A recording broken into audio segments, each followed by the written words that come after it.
Welcome back to our Principle of Accounts class. In today's class, we're going to look at the return outward and the purchase ledger.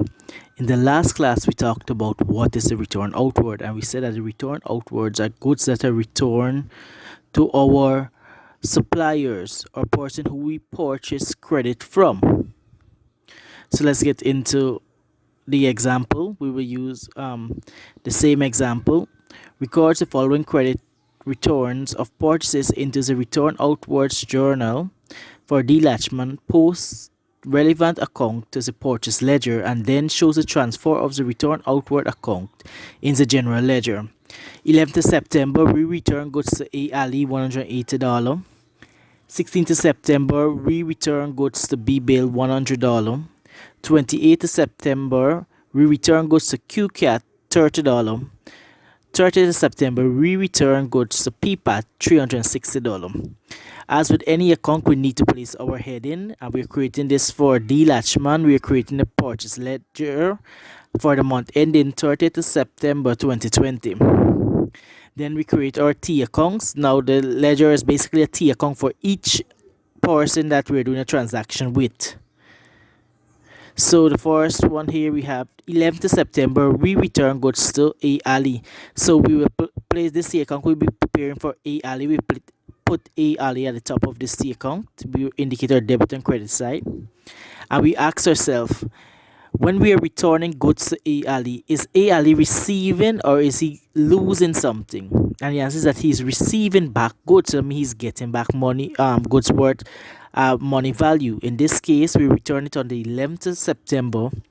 The details will be returned outwards, and he's receiving goods worth $180 back. So he's replaced it on the debit side.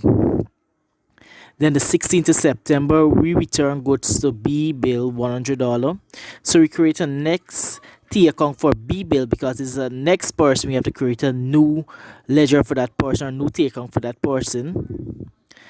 And that person is getting back goods worth $100. Then on the 28th of September, we return goods to QCat $30. So we create a T account for QCat. And he is receiving, so we place it on the debit side because we return it to him, $30 worth of goods. And the last transaction, the 30th of September, we return goods to PPAT $360. So we create a T account for PPAT. And when we are returning goods, as we said before, the person is receiving it. So we place it on the debit side of that person T account worth $360. After we finish that, now we have to create the general ledger. So we created general ledger for D. Latchman for the month ending of 30th September 2020. And we have to add up all of the returns for the month. That would be $180 plus $100 plus $30 plus $360, and it will give us $670. And we ask ourselves, this is our T account now. We ask ourselves, when we are sending back goods or giving back goods, are we losing or are we gaining? And the answer is that we are losing goods because goods are leaving our business. And once goods are leaving a business, it is placed on the credit side of the account. So in the detail column, we places return out for the month, return outwards for the month, $670. Now this is a picture, an example of how it should be done with the return outwards journal, the purchase ledger, and the general ledger.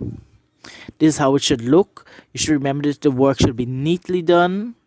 If you have a mistake, you indicate your mistake and you continue doing your work neatly. Now this is bring us to the end of today's lesson. Remember to do your own research, do your own practice, stay safe, and I will see you in the next lesson.